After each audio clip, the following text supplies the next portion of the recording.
J'ai choisi d'aborder le thème du colloque par le concept de l'enfant, sur lequel j'ai travaillé dans le cadre de mon mémoire création et avec lequel je poursuis mes recherches au doctorat.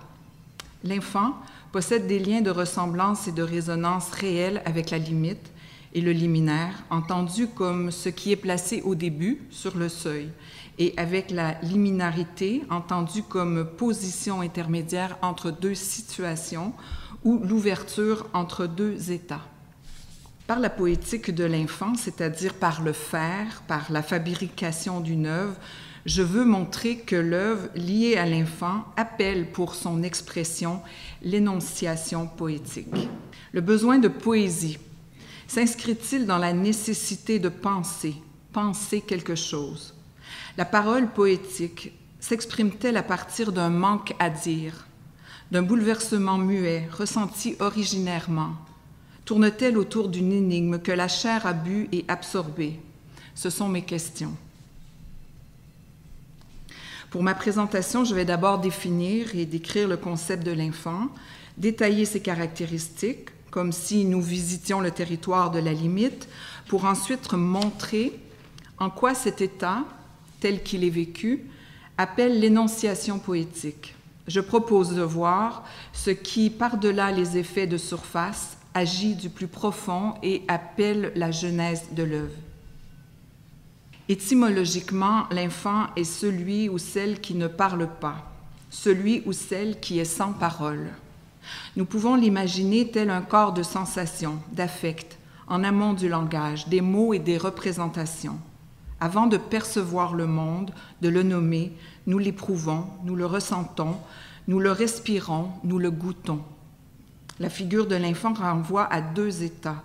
Au premier âge de la vie, au commencement effectif du langage, situé dans l'intervalle temporel qui va de la naissance jusqu'à l'âge de 2 ans, et aussi à l'état qui suit un événement colossal, imprévisible, impensé, qui rend impossible ou impraticable le langage.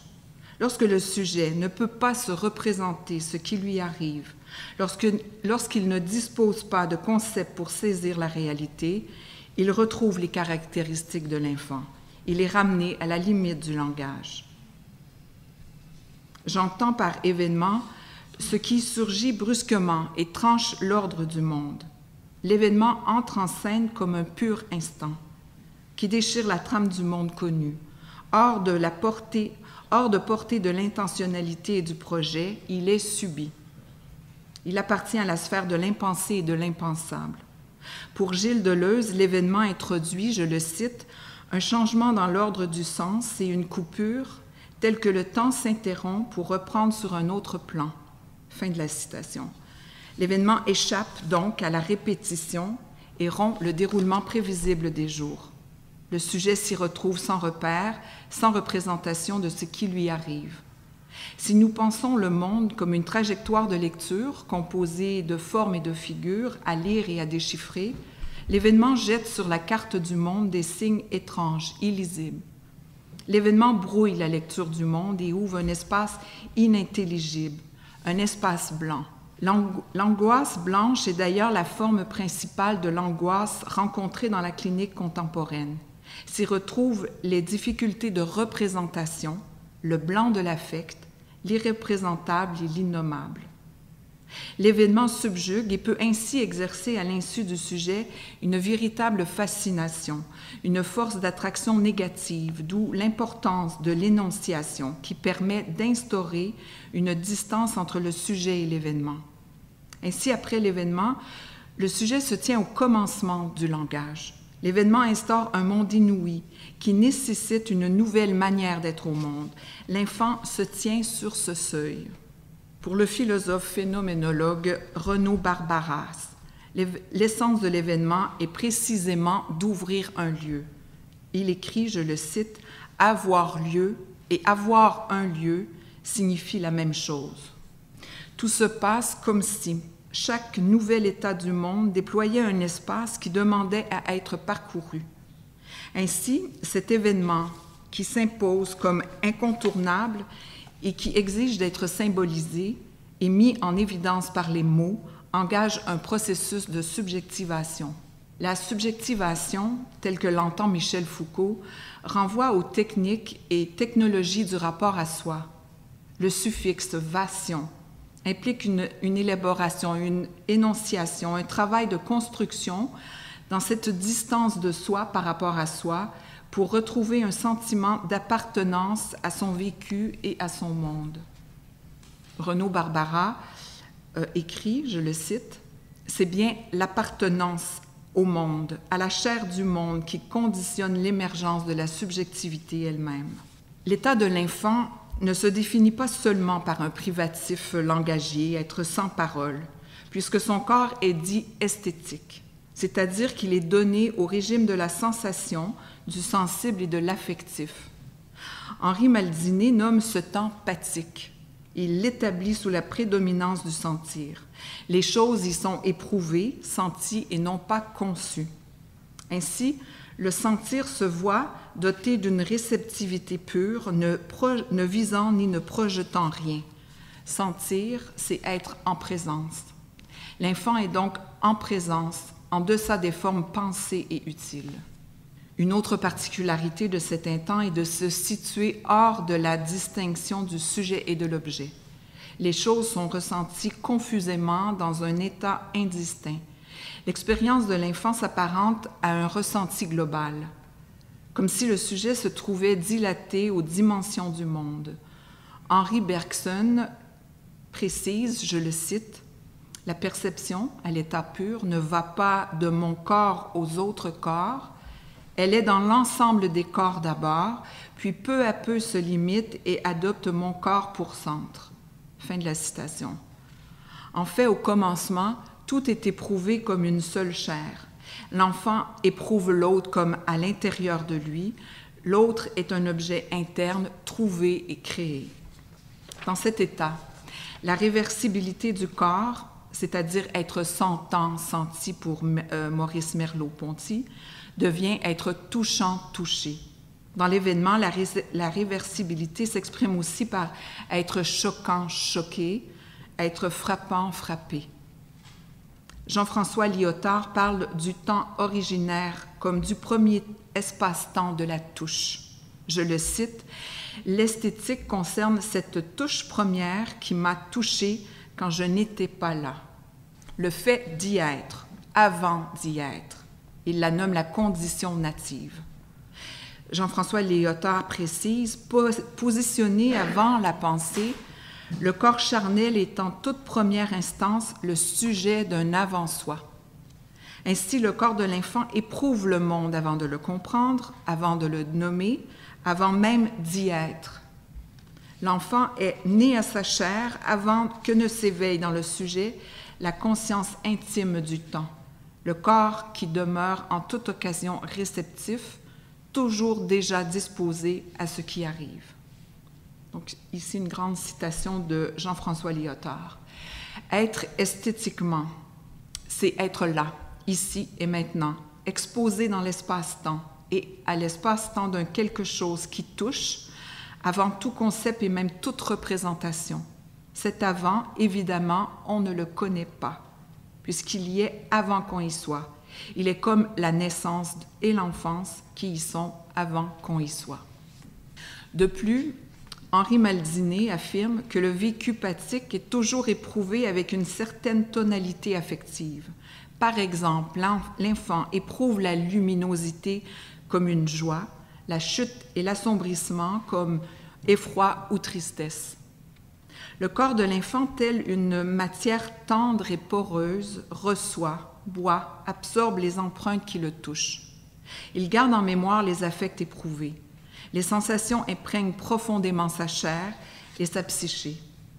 Le vécu initial se teinte ainsi d'affectivité et déploie une manière d'être au monde qui donne une pliure à l'être. Par conséquent, nous pouvons envisager qu'un événement qui touche et affecte le corps de l'enfant continue longtemps après à flotter, à instiller sourdement son trouble comme s'il insistait pour être représenté. Donc l'énonciation poétique. Ainsi, au commencement, nous rencontrons le monde comme un surgissement, une irruption, une invasion flagrante que reçoivent nos sens, qui imprègnent notre corps, qui nous laissent bouche bée. Le monde nous touche au propre et au figuré, physiquement, sensiblement, affectivement. Il en est de même pour l'événement, qui apparaît telle une irruption, une invasion flagrante que reçoivent nos sens, qui imprègne notre corps et qui nous laisse bouche bée. L'événement qui a lieu ouvre un lieu, comme je le disais plus tôt, et ce lieu demande à être parcouru. L'affection est déjà un mouvement. En étant affectés, nous sommes déjà à parcourir l'espace. L'émotion est une motion, une manière de traverser d'abord l'événement. Puis la mise en mots suivra et en engageant le processus de la subjectivation, c'est-à-dire le déploiement d'un récit qui demande le temps de son énonciation. Comme si dans l'après-coup de l'événement, en réaction, des poussées intérieures se déclenchaient à la recherche d'un sens, d'une expression. Écrire insisterait pour nommer et traduire l'impensé du réel qui nous habite. Je viens de mourir, affirme Hélène Cixous, mais aussi du vivre et du survivre. Chacun de nous a un livre secret, ajoute-t-elle. Un livre secret tel un passeur, un intermédiaire qui tente de libérer ce qui s'est encrypté dans notre psyché et qui nous hante. Ce livre contiendrait, je la cite, le murmure de la pensée derrière la pensée ou les hurlements muets de l'enfant qui ne cesse d'attendre. La pulsion à écrire trouverait ses fondations, sa géologie dans un vécu originaire, dans le sens où il ouvre un monde, qui continue à diffuser ses tonalités, son atmosphère, qui continue à nous hanter. L'événement vécu dans l'état de l'enfant est perdu, il ne peut être récupéré. Mais en même temps, rien de ce qui n'a été vécu n'est oublié. Dans le psychisme, les traces ont un caractère indélébile. L'empreinte peut être modifiée, déformée, reformée, elle demeure. La trace psychique est une substance fantomatique qu'on ne peut ni remémorer ni oublier. Pour Jacques Derrida, la littérature arrive justement à force d'effacement. Il précise, je le cite, « Une trace qui ne serait pas exposée à la possibilité de s'effacer ne serait pas une trace. L'effacement est trace, la trace est effacement et donc écriture. Cet événement est écriture. » Fin de la citation. C'est ainsi que l'enfant, l'état de l'enfant, crée des spectres. Les caractéristiques de l'enfant se rapportent donc d'une part à la langue, être sans parole, et d'autre part au sens, corps de sensation et recherche de sens d'une direction. Regardons maintenant en quoi ce vécu appelle la poésie, en quoi celle-ci évoque le vécu de l'enfant. D'abord, concernant le langage, la poésie contemporaine valorise les unités de la langue, hors des systèmes de la syntaxe et de la grammaire. Par ses découpes, par ses césures, l'accent est mis sur le mot. Les unités poétiques vivent par elles-mêmes, pour elles-mêmes. Le mot en poésie redevient avènement, comme au commencement d'une parole, avant la phrase. Le mot miroite et irradie de sa présence. De plus, l'énoncé poétique donne une place prédominante au rythme, entre autres par l'allitération, par l'assonance. Au plus près du corps, lié à la respiration, le rythme confirme une relation étroite entre la poésie et le corps. Avec le rythme, nous récupérons la limite où se tient l'enfant, en contact à la fois avec l'intérieur et l'extérieur, comme une peau tendue, réceptive à ce qui la touche, comme un tambour vibrant, ossature du devenir poétique. Par ailleurs, l'expérience pathique, soit à l'état de l'enfant, permet au poète, pour Henri Maldini, je le cite, d'être en rapport direct avec l'être de l'étang senti originairement selon la tonalité affective dans laquelle il se découvre initialement. Fin de la citation. Par l'imprévisibilité de ces images, par sa polysémie, l'énoncé poétique va à la rencontre de mondes inédits qui préservent leur étrangeté et leur mystère. Pour Paul Valéry, je le cite, l'état ou l'émotion poétique semble coïncider avec une perception naissante, avec une tendance à percevoir un monde.